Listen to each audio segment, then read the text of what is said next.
अस्सलाम वालेकुम, welcome back to my channel. कैसे हैं आप लोग? होपफुली बिल्कुल ठीक ठाक हैं जी। उम्रा करने के बाद हम लोग वापस आ गए थे। वापस आके एक हफ़्ता इतना बीमार रहे कि बस वीडियो एडिट करने का और बनाने का टाइम ही नहीं मिला। तो आज तबीयत बेहतर थी तो मैंने कहा चले मैं आज आपके लिए मक्का का जो हम लोगों ने उम्रा किया था, फ़र्स्ट डे जाने के बाद क्या क्या हुआ था और कैसे कैसे किया था मैं आपके साथ शेयर कर देती हूँ। ठीक है, जिन लोगों ने जाना है क्योंकि इस वक्त पीक सीज़न है, बहुत सारे लोग इस वक्त जा रहे हैं उम्रा पे, तो उन लोगों को थोड़ी सी गाइडलाइन मिल जाएगी।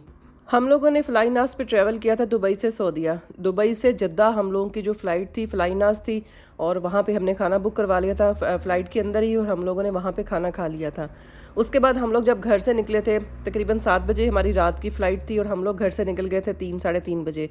एयरपोर्ट जाते आधा पौना घंटा लग गया था। उसके बाद वहाँ पे हम लोग मैं जो घर से निकली थी मैंने दो क्या उसे कहते हैं गुस्ल भी कर लिया था, उम्रा के लिए नियत भी कर ली थी। उसके बाद मैंने जो लिबास पहना था, जो मैंने अबाया बुरका पहना था, वही मेरा अहराम था। जो औरतों का अहराम होता है वो उनका लिबास ही होता है, और जो मर्द होते हैं वो जो आपको पता है वाइट कलर का जो दो कपड़े होते हैं वो जो पहनते हैं, उसको एक पहनने का तरीका होता है, वो अहराम होता है। जो औरतों का अहराम है उनका लिबास होता है। मैंने घर से नियत कर ली थी, गुस्ल भी कर लिया था उम्रा के लिए, मैंने लिबास भी अहराम भी मैंने पहन लिया था और मैंने नियत भी कर ली थी। उसके बाद मेरे हस्बैंड ने गुस्ल कर लिया था घर से ही, और उसके बाद एयरपोर्ट पर जाके मेरे हस्बैंड ने जो अहराम था वो अपना पहन लिया था।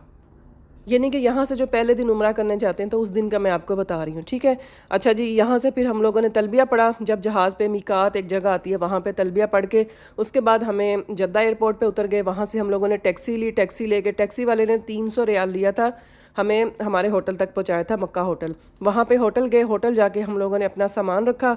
अपना सामान रखने के बाद उसके बाद फिर हम लोग होटल वालों की जो थी हमें पिक एंड ड्रॉप के लिए वहाँ पे उनकी बस सर्विस हर वक्त 24 घंटे अवेलेबल होती है। हम बस में जाके बैठ गए। उन्होंने हमें हरम शरीफ उतारा। हरम शरीफ जो था तकरीबन जहाँ पे हमें हमारी टैक्सी या बस ने उतारा था उससे 15 मिनट वॉकिंग पे हमें चल के अंदर तक जाना था। इतना बड़ा हरम होता है कि हरम तक जाते हुए हमें 15 से 20 मिनट वॉकिंग जो है ना वो इतना टाइम लग जाता है। अच्छा, ये जो आप क्लिप देख रहे हैं ना मेरी स्क्रीन के ऊपर, ये क्लिप जो है मस्जिद आयशा का है। ये सेकंड डे उम्रा था, मेरे हस्बैंड ने किया था। फर्स्ट डे जो उम्रा होता है उसमें मस्जिद आयशा हम लोग नहीं आए थे क्योंकि हम लोग घर से ही निकले थे। हम लोग एहराम भी बांध गया था, गुस्ल भी कर लिया था।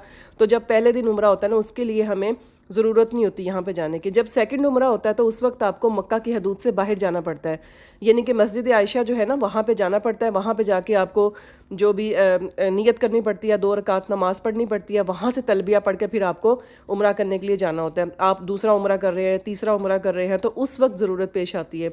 जब फर्स्ट डे होता है तो उस वक्त मस्जिद आयशा हम लोग नहीं गए थे। ये सेकंड डे का क्लिप है। ये हम हरम पहुँच गए। अब आप स्क्रीन पे जो देख रहे हैं इस तरह से यहाँ पे लोग जोक दर जोक आते हैं, पूरे पूरे ग्रुप्स आते हैं, मुख्तलिफ मुल्कों से आते हैं, सब लोग अंदर जा रहे होते हैं। इतना बड़ा हरम होता है कि समझ नहीं आती कौन से दरवाजे से अंदर जाना है, कहाँ से जाना है। 4-5 दिन बस हम लोगों ने रहना होता है, तो 4-5 दिन के अंदर हमें बस समझ यही आती है कि कौन सा रास्ता जो है ना वो ठीक है अंदर जाने के लिए। बस जी यहाँ से हम लोगों ने चल चल के अंदर तक जाना होता है। इतना रश होता है अंदर वाली साइड पे, इतना रश होता है कि बस ना ही पूछे। मेरी बेटी छोटी है, अभी 3.5 साल की है, तो मेरी बेटी के गले के अंदर ना मैंने एक टैग बना के ना जो कार्ड होता है वो लगा दिया था। हाँ, अपना नंबर लिख दिया था और हमारा होटल का एड्रेस, होटल रूम नंबर लिख दिया था, ताकि इन केस खुदा ना खास्ता अगर बच्चा कहीं इधर उधर हो जाए तो कम से कम कोई उसका नंबर पढ़ के हमें कॉल कर ले या उसको उसके एड्रेस तक पहुंचा दें।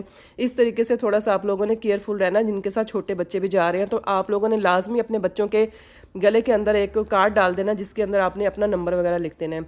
ये जी सब लोग जा रहे हैं और इस वक्त यहाँ सब लोग ज़ोर ज़ोर से पढ़ रहे थे लब्बैक अल्लाहुम्मा लब्बैक। इतना ज़बरदस्त और रूह परवर नज़ारा होता है, यकीन करें। और सबसे खूबसूरत जो चीज़ होती है ना जब आप मक्का जाते हैं, हरम शरीफ जाते हैं, जब आपकी सबसे पहली नज़र खाना काबा के ऊपर पड़ती है ना, यकीन करें वो इतना दिलकश नज़ारा होता है, इतना खूबसूरत वो टाइम जहाँ होता है कि बस अब ना ही पूछें। इतने आप इमोशनल और जज्बाती, मतलब ऐसी कैफियत होती है कि जैसे लगता है आप ना ज़मीन पे हैं ना आसमान पे हैं। बस इतना खूबसूरत लगता है ना बैतुल्ला, इतना खूबसूरत लगता है कि बस ना ही पूछें। बस जी इस सीन के बाद जब आप नज़ारा देखेंगे ना आप वही देखेंगे। ये देखें जी, ये जो सामने खाना काबा आपको नज़र आया है, पहली बार जब आप खाना काबा देखते हैं ना, ये मैं क्योंकि दूसरे दिन का क्लिप बना रही थी, पहले दिन मैंने बिल्कुल भी खाना काबा का ये सीन या वीडियो क्लिप कुछ नहीं बनाया। First day. ये सेकंड डे जब मेरे हस्बैंड ने दूसरा उम्रा किया था, मस्जिद आयशा का मैंने सीन जो कैप्चर किया है वो भी मैंने इसलिए बनाया था कि उस दिन मैंने उम्रा नहीं किया था, मेरे हस्बैंड ने किया था। और ये मेरा सेकंड डे का क्लिप है जब मैं उम्रा नहीं कर रही थी, मैंने खाली तवाफ़ किया था और मेरे हस्बैंड उम्रा कर रहे थे, तो उस वक्त मैंने ये वीडियो बनाई थी। अदरवाइज़ पहले दिन तो मेरी हिम्मत ही नहीं थी कि मैं कोई वीडियो बना सकूँ। बस मैं अपना और अल्लाह का कनेक्शन जो था ना, बस कोई मोबाइल शोबाइल कुछ भी नहीं था। तो सेकंड डे फिर मैंने ऑब्वियसली अपनी फैमिली के लिए, यूट्यूब फैमिली के लिए मैंने वीडियोस बनानी थी, इस वजह से फिर मैंने सेकंड डे कैप्चर किया था। ये जी मैं तवाफ़ कर रही थी और तवाफ़ के दौरान मुझे याद आया कि इतना क्लोज़ काबा शरीफ जो था मैं सबको दिखा दूं, तो जितना हो सका मुझसे तो मैंने उतना क्लोज़ जो था इसका क्लिप बनाया। आप लोग भी ज़ियारत करें। और मैंने सबके लिए दुआएं की थी, अल्लाह ताला इंशाल्लाह मेरी दुआएं ज़रूर सुनेगा आप सबके लोगों के हक़ में। और आप लोगों ने भी काबा शरीफ को देख के मेरे लिए ज़रूर दुआ करनी है। अच्छा जी, हरम शरीफ आके यहाँ पे 7 चक्कर लगाने होते हैं इसकी नीयत करके। उसके बाद 7 चक्कर लगाने के बाद इसके पीछे मकाम इब्राहिमी है, मकाम इब्राहिम पे हमें जाके वहाँ पे 2 रकात नमाज पढ़नी होती है। उसके बाद हमें आब ज़मज़म पीना है। आब ज़मज़म पीने के बाद ये जो आप स्क्रीन पर देख रहे हैं ये सफ़ा मरवा है, ये सही करनी होती है सफ़ा मरवा। 7 चक्कर लगाने होते हैं। उसके बाद हम लोगों ने हल्क या तकसीर है वो करनी होती है। औरतें जो है वो तकसीर करती हैं, जो मर्द है वो हल्क करवा लें, यानी कि सर के बाल मंडवा लें तो बहुत अच्छा है। ये देखिए जी, उम्रा करने के बाद सुबह हो गई थी और हम लोग सुबह के टाइम वापस जा रहे थे। ये हमारी बस सर्विस यहाँ पे होती है।